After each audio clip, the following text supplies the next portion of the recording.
नमस्कार दोस्तों, डेट है आज की 8 फरवरी 2022 और स्वागत है आपका एडिटोरियल डिस्कशन में। 3 इश्यूज आज हम डिस्कस करेंगे। सबसे पहले आर्टिकल हम डिस्कस करेंगे हिंदू का, फार्मा इंडस्ट्री में सेल्फ रिलायंस से संबंधित। नेक्स्ट आर्टिकल हम डिस्कस करेंगे हिंदू का ही, WTO में ई कॉमर्स रूल्स पर नेगोशिएशन से संबंधित। यह आर्टिकल भी इंपॉर्टेंट है।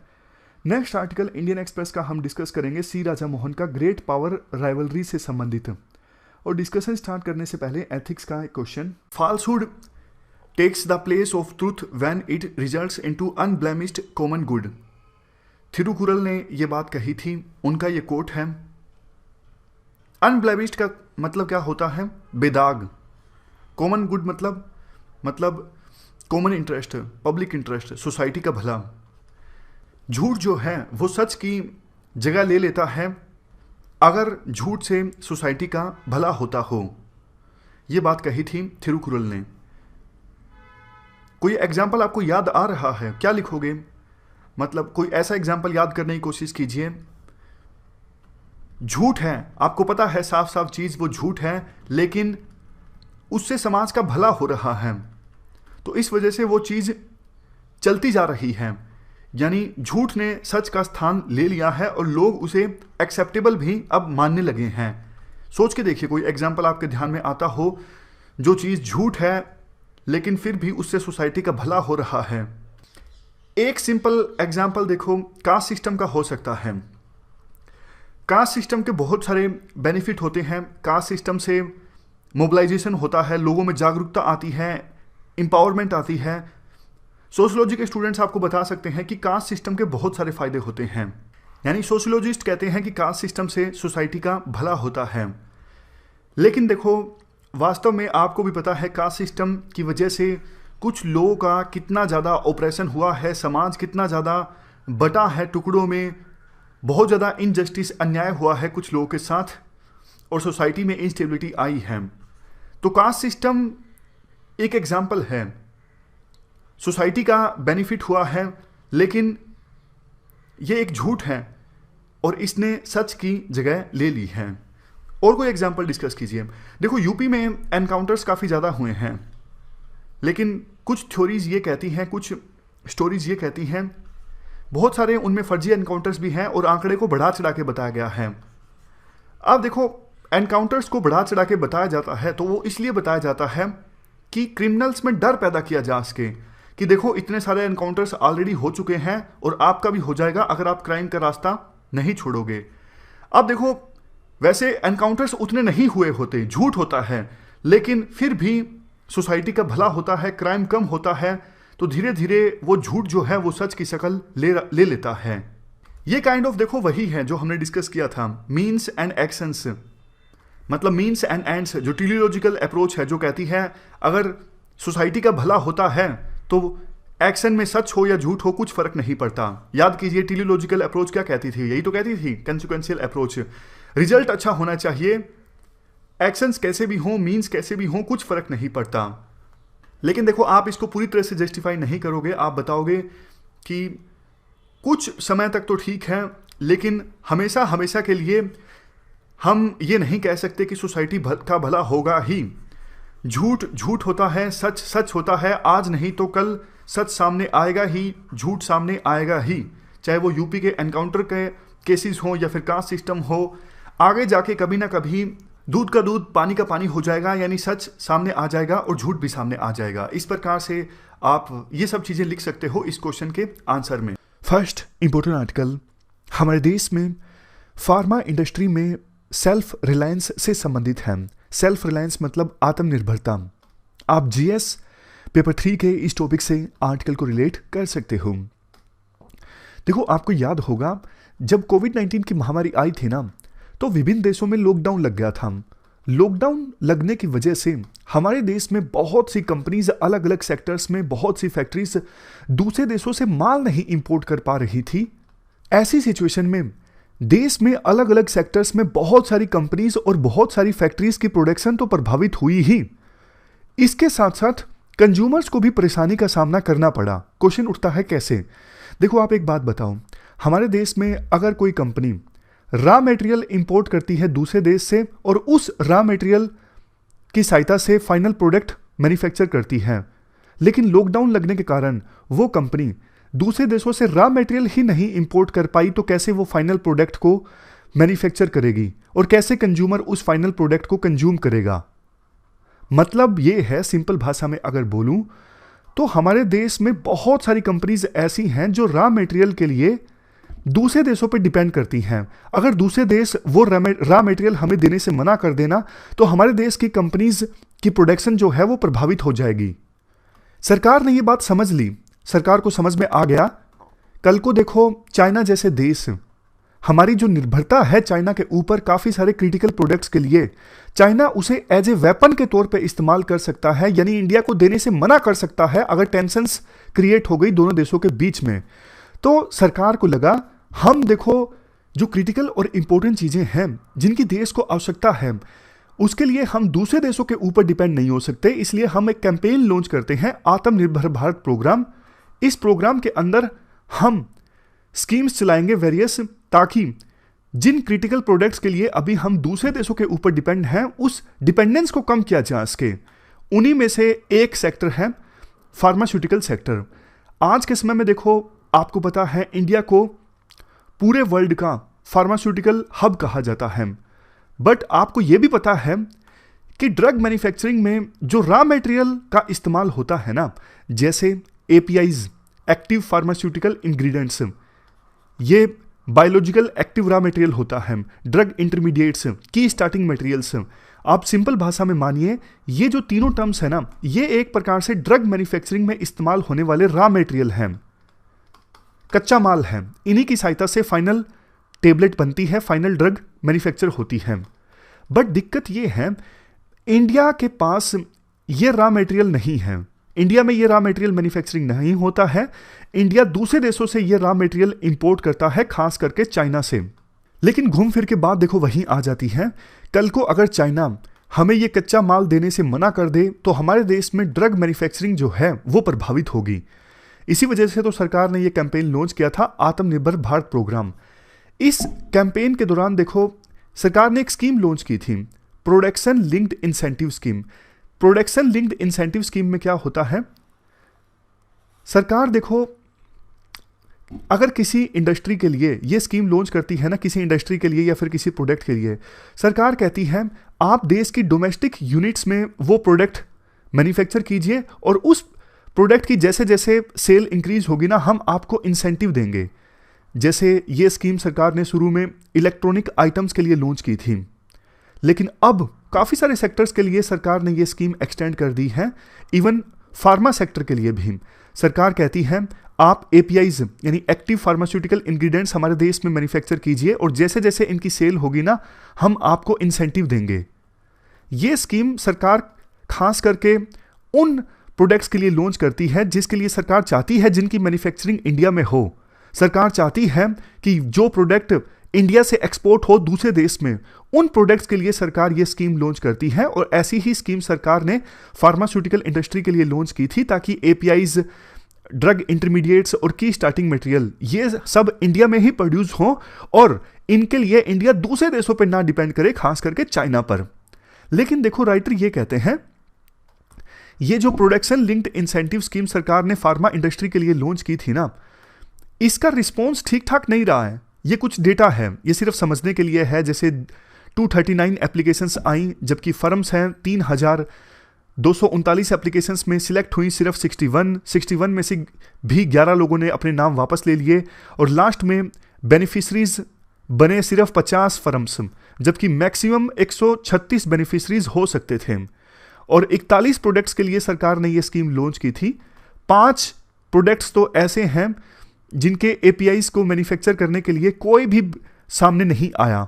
मतलब ये जो स्कीम लॉन्च की थी सरकार ने, उसका रिस्पॉन्स थोड़ा ढीला डाला रहा। अब क्वेश्चन देखो ये उठता है कि फार्मा इंडस्ट्री में सरकार ने जो ये production linked incentive scheme launch की, इसका रिस्पॉन्स ढीला डाला क्यों रहा, क्या चेंज करने की आवश्यकता है। तो राइटर देखो 3 पॉइंट्स देते हैं मेनली। पहला पॉइंट तो है प्राइस मिसमैच। मैं आपको एक एग्जांपल देता हूं, आप पूरा माजरा समझ जाओगे। देखो मान लीजिए हमारे देश में कोई ड्रग मैन्युफैक्चरिंग वाली कंपनी है जिसका नाम है एक्स। देखो किसी ड्रग को मैन्युफैक्चर करने के लिए एपीआई इंपोर्ट करता है चाइना से 35 पैसे में, लेकिन हमारे देश की कंपनी उस एपीआई को मैन्युफैक्चर कर पाती है कितने पैसे में? 80 पैसे में। लेकिन सरकार ने यह स्कीम लॉन्च की तो हो सकता है थोड़ा इंसेंटिव मिल जाए डोमेस्टिक कंपनी को, वो 80 पैसे के बजाय लॉन्च कर पाएगी एपीआई 65 पैसे में, इंसेंटिव का फायदा उठाने के बाद। लेकिन आप सोचिए ना, चाइना से एपीआई से इंपोर्ट हो पा रहा था 35 पैसे में, और हमारे देश की डोमेस्टिक कंपनी मैन्युफैक्चर कर पाती है उसे 65 पैसे में, वो भी इंसेंटिव मिलने के बाद। तो भी उस कंपनी को बाहर से, दूसरे देशों से यानी चाइना से एपीआई इंपोर्ट करना ज्यादा सस्ता पड़ेगा। समझ रहे हो ना कहने का मतलब? इवन इंसेंटिव लेने के बाद भी चाइना से एपीआई इंपोर्ट करना, चाइना से कच्चा माल इंपोर्ट करना ज्यादा सस्ता पड़ता है। तो यह चीज एड्रेस करनी पड़ेगी। यह चीज कैसे एड्रेस होगी? देखो, सिंपल सी बात है, या तो आप इंसेंटिव ज्यादा दो, मतलब आप इंसेंटिव इतना दो कि अगर कोई हमारे देश में कच्चा माल प्रोड्यूस करता है ना, वो उतने ही प्राइस का प्रोड्यूस कर पाए जितना कि वो चाइना से जिस रेट पे इंपोर्ट कर पाता है। तो फिर चाइना का कच्चा माल हमारे देश की कंपनीज नहीं इंपोर्ट करेंगी, क्योंकि उस रेट पर तो वो देश में ही प्रोड्यूस कर पा रही हैं। तो सरकार या तो इंसेंटिव ज्यादा दे ताकि प्राइस कॉम्पिटिटिवनेस आए, या फिर दूसरा रास्ता ये है, सरकार ये देखे कि चाइना की कंपनीज ये कच्चा माल इतना सस्ता क्यों प्रोड्यूस कर पा रही हैं। उसका आंसर है टेक्नोलॉजी। चाइना की ना कंपनीज के पास में अच्छी टेक्नोलॉजी है जिसकी वजह से वो इतना सस्ता कच्चा माल प्रोड्यूस कर पाती है। लेकिन सरकार ने ये जो production linked incentive scheme launch की है ना, इसमें कोई टेक्नोलॉजी कंपोनेंट नहीं है। सरकार टेक्नोलॉजी पर तो ध्यान देती नहीं। देखो, इस आर्टिकल से हटके अगर एक बात बोलूं ना, चलो अभी नहीं, आर्टिकल खत्म कर लेते हैं फिर बताता हूं। तो ये पहला पॉइंट हुआ कि टेक्नोलॉजी का कंपोनेंट नहीं है इस प्रोडक्शन लिंक्ड इंसेंटिव स्कीम में। उसके बाद आता है दूसरा पॉइंट, सरकार कहती है कि हम उन कंपनीज को लाभ देंगे जो नई मैन्युफैक्चरिंग फैसिलिटी इस्टेब्लिश करेंगे इन कच्चे माल को देश में प्रोड्यूस करने के लिए। राइटर कहते हैं, अरे भैया, बहुत सारी कंपनीज ऐसी हैं जिन्होंने ऑलरेडी मैन्युफैक्चरिंग फैसिलिटी इस्टेब्लिश की थी, लेकिन उन्होंने उन फैसिलिटीज को, उन फैक्ट्रीज को बंद कर दिया। इसलिए बंद कर दिया क्योंकि चाइना से काफी सस्ता माल मिल रहा था। अब सरकार कह रही है कि आप अपनी पुरानी फैक्ट्रीज को मत चलाइए, नई फैक्ट्रीज खोलिए। फायदा तो तब होता है ना, सरकार उन्हें अनुमति दे देती कि जो फैक्ट्रीज आपकी बंद पड़ी हैं आप उन्हें फिर से स्टार्ट कर लीजिए, कोई दिक्कत नहीं है। लेकिन सरकार ने ऐसा नहीं किया। सरकार ने कहा कि सिर्फ नई मैन्युफैक्चरिंग फैसिलिटीज पर हम ये प्रोडक्शन लिंक्ड इंसेंटिव स्कीम का लाभ देंगे और पुरानी जो फैसिलिटीज है ना उन पर नहीं देंगे। तो अगर पुरानी फैसिलिटीज पर लाभ मिलता तो ज्यादा अच्छा रिस्पॉन्स आता इस स्कीम के लिए।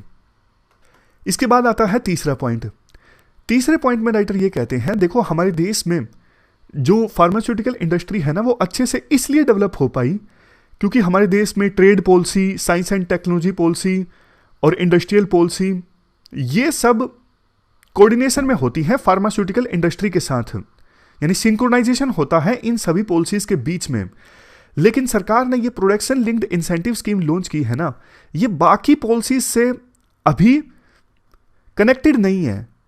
तो सरकार को जब ये स्कीम लॉन्च करनी चाहिए थी ना, बाकी पॉलिसीज के साथ कनेक्ट करके लॉन्च करनी चाहिए थी, ऐसा राइटर का कहना है। इसके बाद आता है नेक्स्ट पॉइंट। राइटर कहते हैं, देखो हमारे देश में 75% जो ड्रग्स का प्रोडक्शन होता है ना वो एमएसएमईज के द्वारा होता है, छोटी फर्म्स के द्वारा। लेकिन सरकार ने ये जो स्कीम लॉन्च की है ना, ये ज्यादातर देखो बड़ी फर्म्स को टारगेट करती है और एमएसएमईज को ये स्कीम टारगेट नहीं करती है। तो ये भी एक दिक्कत है। राइटर वैसे ये भी बोलते हैं जो ये बड़ी बड़ी फर्म्स होती है ना, ये एपीआईज पे ज्यादा फोकस नहीं करती हैं। इनको ये लगता है कि जो एपीआईज यानी एक्टिव फार्मास्यूटिकल इंग्रेडिएंट्स होते हैं, इनको तो कहीं से भी ले लो, मेन फाइनल प्रोडक्ट की ब्रांडिंग है, ये बड़ी फर्म्स को लगता है। तो इसीलिए राइटर सजेस्ट करते हैं कि एमएसएमईज पर भी फोकस करना चाहिए था इस स्कीम को। उसके बाद आता है नेक्स्ट पॉइंट। नेक्स्ट पॉइंट ये है, बहुत सारे प्रोडक्ट्स ऐसे हैं जिनके लिए कोई रिस्पॉन्स नहीं आया किसी कंपनी की तरफ से, जिनमें से 5 में से 4 प्रोडक्ट्स तो इस प्रकार से हैं। ये देखो, नियोमाइसिन, जेंटामाइसिन, टेट्रासाइक्लाइन और क्लिंडामाइसिन, ये हैं 5 में से 4 प्रोडक्ट्स जिनको लेके कोई रिस्पॉन्स नहीं आया किसी कंपनी की तरफ से। तो राइटर कहते हैं क्या करें, हो सकता है कि ये जो प्रोडक्ट्स हैं वो इंडस्ट्री के लिए ज़्यादा यूज़फुल ना हो, बट देखो ये प्रोडक्ट्स पब्लिक हेल्थ के लिए यूज़फुल हो सकते हैं। तो इसलिए जो पब्लिक सेक्टर एंटरप्राइजेस है ना, उनको बोला जा सकता है कि आप इन प्रोडक्ट्स को मैन्युफैक्चर कीजिए। वैसे भी देखो शुरुआत में हमारे देश में फार्मास्यूटिकल इंडस्ट्री को इस्टेब्लिश करने में पब्लिक सेक्टर एंटरप्राइजेस का अच्छा खासा रोल रहा था। तो अभी पब्लिक सेक्टर एंटरप्राइजेस का सहारा लिया जा सकता है इन प्रोडक्ट्स को मैन्युफैक्चर करने के लिए, जिनको लेके इंडस्ट्री की तरफ से, मतलब किसी भी कंपनी की तरफ से कोई रिस्पॉन्स नहीं आया। तो ये हमने पूरा आर्टिकल डिस्कस किया कैसे फार्मास्यूटिकल इंडस्ट्री में सेल्फ रिलायंस को हासिल किया जा सकता है। चलते हैं आगे। इसके बाद नेक्स्ट आर्टिकल WTO में ई कॉमर्स के ऊपर चल रही नेगोशिएशंस से संबंधित है। आप GS पेपर 3 के इस टॉपिक से आर्टिकल को रिलेट कर सकते हो। देखो आपको ये तो पता है WTO एक इंटर गवर्नमेंटल ऑर्गेनाइजेशन है जो इस्टेब्लिश हुई थी 1995 में। WTO का काम ये है विभिन्न देशों के बीच में ट्रेड को फैसिलिटेट करवाना, ट्रेड को रेगुलेट करना, मतलब किन टर्म्स पे ट्रेड होता है उन सब चीज़ों को रेगुलेट करना, ये WTO का काम है। कब बनी थी WTO? 1995 में बनी थी। तो 1998 में ना WTO की सेकेंड मिनिस्ट्रियल कॉन्फ्रेंस जब चल रही थी तो एक इशू आया। यहाँ पर देखो 1998 में सेकेंड मिनिस्ट्रियल कॉन्फ्रेंस के दौरान एक इशू आया कि ई कॉमर्स कैसा होना चाहिए विभिन्न देशों के बीच में, मतलब किन टर्म्स पर ई कॉमर्स होना चाहिए। तो उस समय देखो एक टेम्परेरी मोराटोरियम लगा दिया गया था। टेम्परेरी मोराटोरियम मतलब कि रोक लगा दी गई थी कि जो electronic transmission of goods and services होते हैं उन पर कस्टम ड्यूटी नहीं लगा सकता कोई भी देश। मैं आपको एग्जांपल बताता हूँ।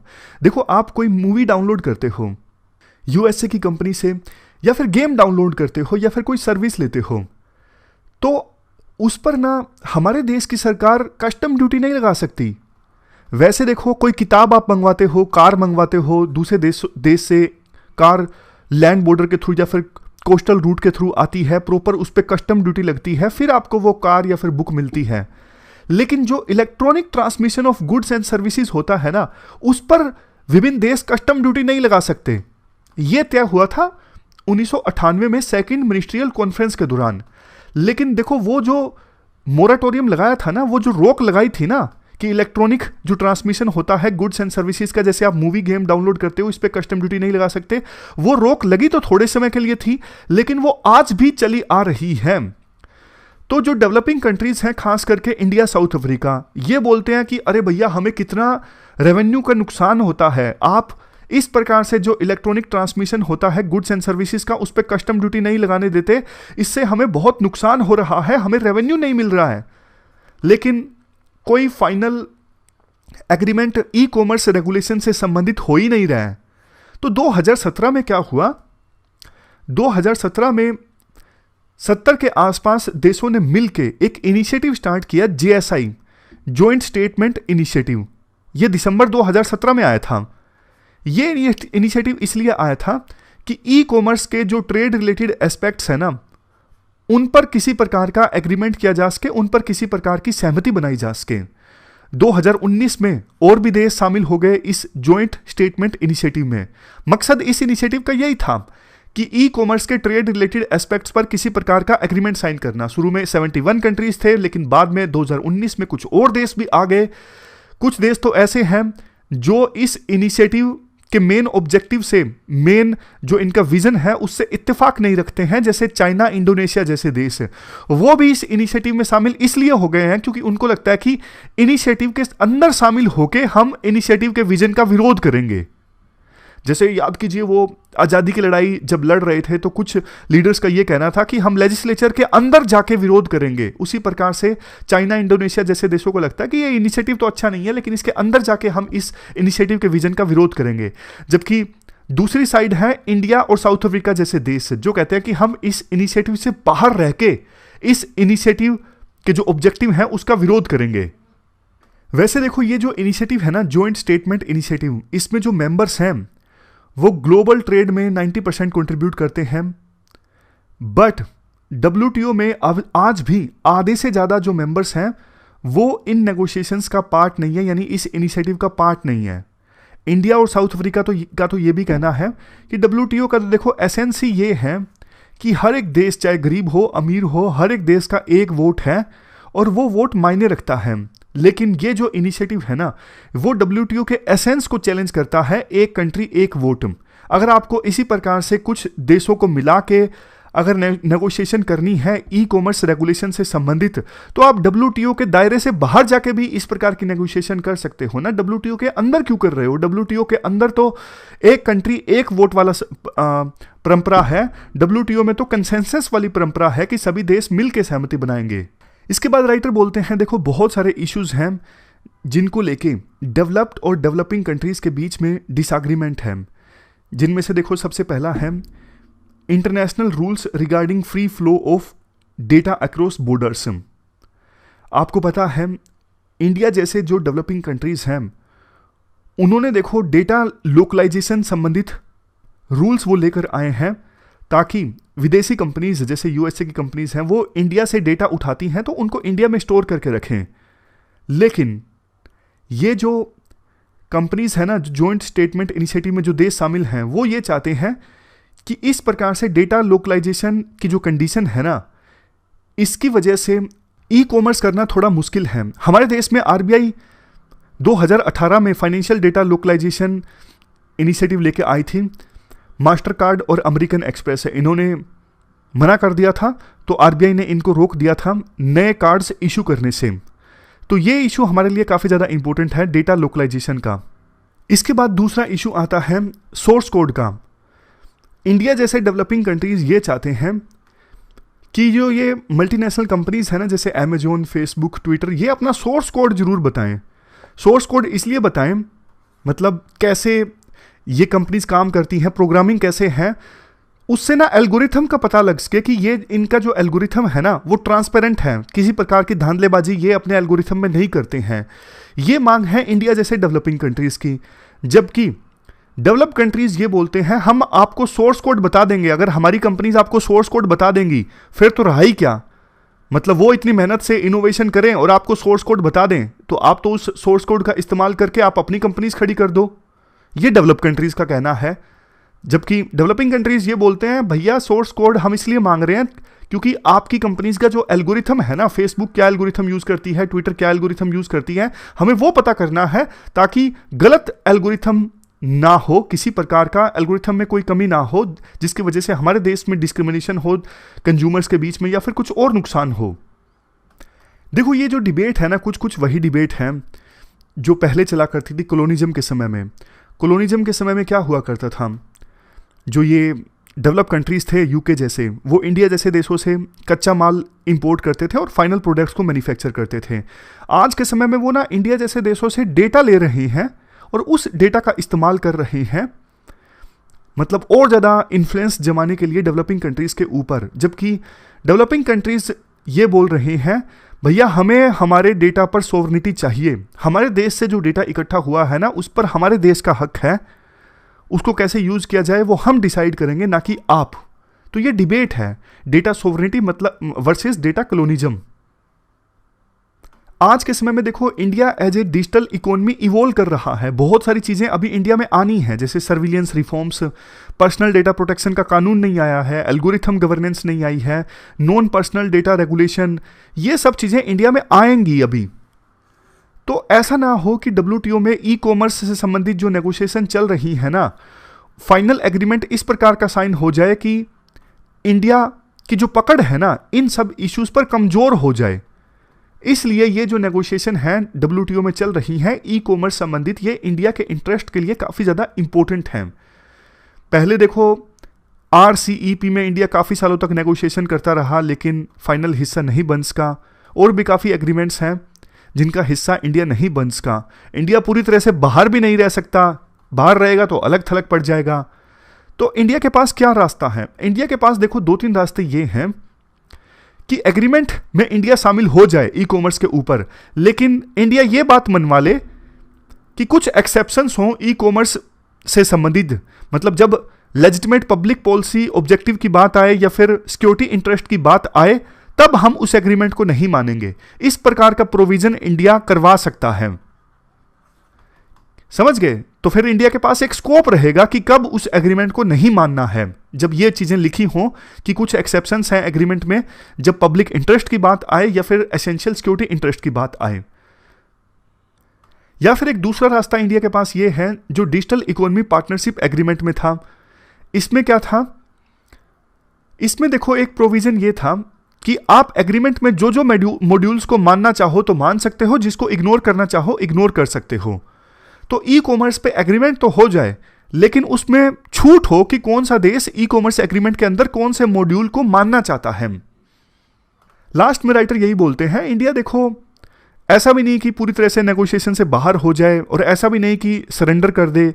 तो इंडिया को एक बैलेंस्ड अप्रोच अपनानी होगी इन नेगोशिएशंस के दौरान, ताकि अपने इंटरेस्ट जो है उन्हें प्रोटेक्ट किया जा सके।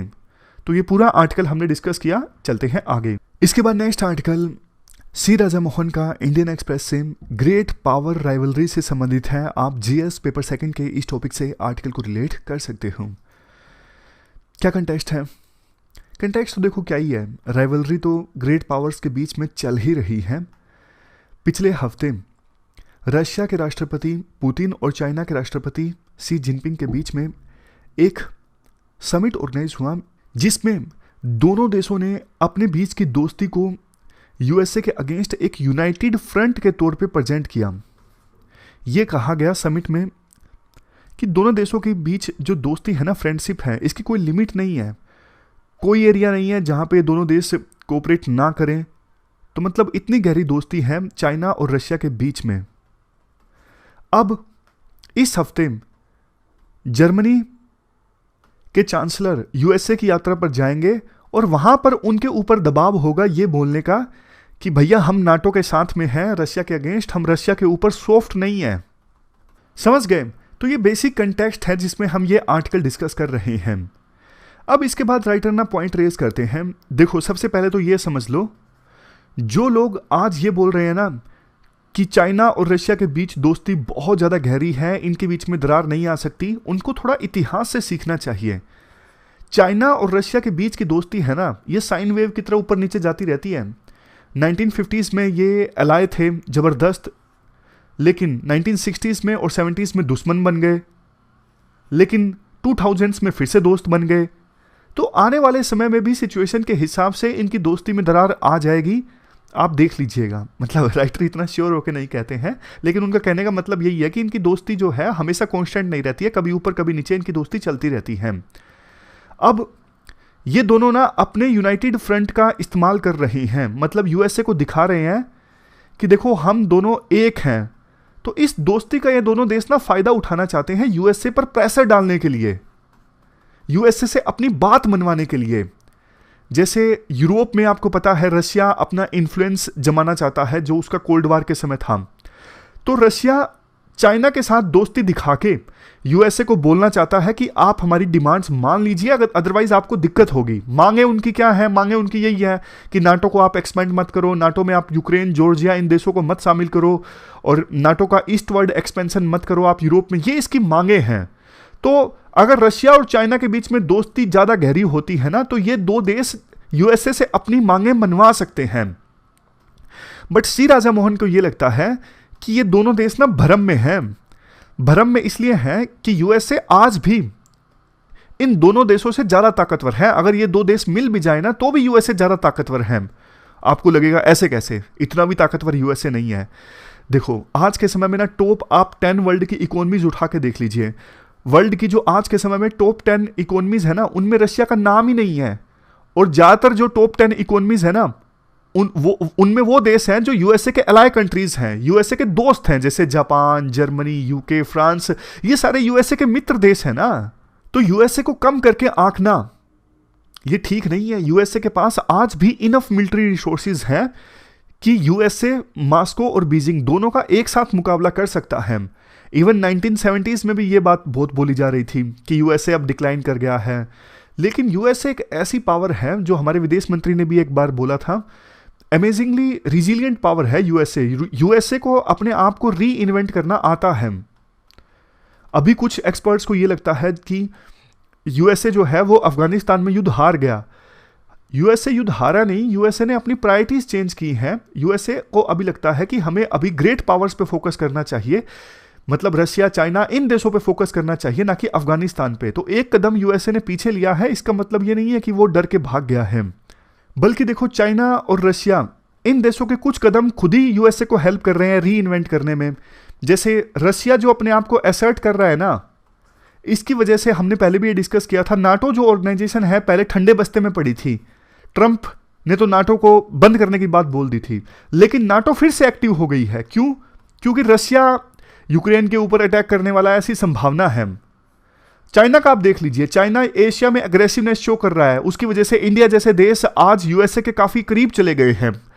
तो इन देशों के कुछ कदम ऐसे हैं जिसकी वजह से अपने आप यूएसए री इन्वेंट होता जा रहा है।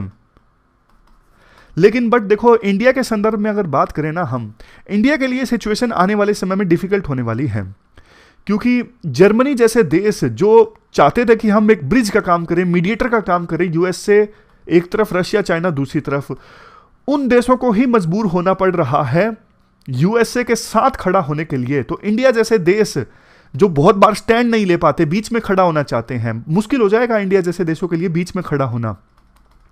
कल को देखो, रशिया और यूएसए, इनके बीच में अगर डिफरेंसेस, टेंशंस बहुत ज़्यादा बढ़ जाती है ना, तो इंडिया के पास इतनी लिवरेज नहीं है कि इंडिया उन टेंशंस को डिफ्यूज कर दे। तो इंडिया को जाना ही पड़ेगा यूएसए के साथ में। मतलब पहले इंडिया कभी कभार जो टाइट रस्सी पर चल जाता है ना, बैलेंस इस्टेब्लिश कर लेता है। आगे आगे इंडिया के लिए बैलेंस इस्टेब्लिश करना बहुत मुश्किल होगा, क्योंकि टेंशंस जो हैं वो बहुत ज़्यादा बढ़ रही हैं इन देशों के बीच में धीरे धीरे। यूएसए देखो ये चाहता है कैसे ना कैसे करके चाइना और रशिया के बीच में दरार डाल दी जाए, इसीलिए तो थोड़ी मतलब अपीजमेंट की थी यूएसए ने रशिया के साथ में, ताकि रशिया और चाइना के रिश्ते में दरार डाली जा सके। ये बात इनको भी पता है कि हम दोनों मिलके ही कुछ ना कुछ यूएसए से हासिल कर सकते हैं, अकेले अकेले भिड़ेंगे तो हमें नुकसान ही होगा, हमारी उतनी औकात है नहीं। इसलिए तो बार बार पुतिन और जिनपिंग जो है आपस में मिलते हैं और यूनाइटेड फ्रंट शो करते हैं यूएसए के सामने। लास्ट में देखो एक बात ये बोली जाती है, यूएसए के पास एक एडवांटेज डेमोक्रेसी का भी है। बेशक देखो पुतिन और जिनपिंग ये स्ट्रॉन्ग लीडर्स हैं, ऑथोरिटेरियन लीडर्स हैं, और ऑथोरिटेरियन रेजिम का फायदा होता है, लेकिन नुकसान भी होता है। जब ऑथोरिटेरियन रेजिम ध्वस्त होता है ना, तो फिर वो देश बहुत कमजोर हो जाता है। जैसे देखो शीशा होता है, कांच का शीशा जो होता है ना, वो वैसे तो स्ट्रोंग होता है, लेकिन थोड़ा सा भी टूटता है ना, वो पूरी बोतल ही टूट जाती है। तो उसी प्रकार से चीज़ चाइना और रशिया के साथ में है। पुतिन को अगर कुछ हो गया या फिर कुछ भी प्रोटेस्ट फैल गया रशिया में, तो इतना ज़बरदस्त प्रोटेस्ट फैलेगा कि वो रशिया बहुत सालों के लिए कमज़ोर हो जाएगा। फिर उसी प्रकार से सेम सिचुएशन चाइना के साथ में है। स्ट्रॉन्ग लीडर्स की यही दिक्कत होती है, जबकि यूएसए में तो डेमोक्रेसी है। यूएसए में ट्रंप पहले थे, बाइडन आए, तो सिस्टम चलता रहता है, एज सच बहुत बड़ी दिक्कत नहीं आती है। तो ये हमने पूरा आर्टिकल डिस्कस किया ग्रेट पावर राइवलरी से संबंधित। हमारी आज की इस डिस्कशन में इतना ही है। आज हमने 3 इश्यूज को डिटेल से डिस्कस किया। Thank you very much for discussion.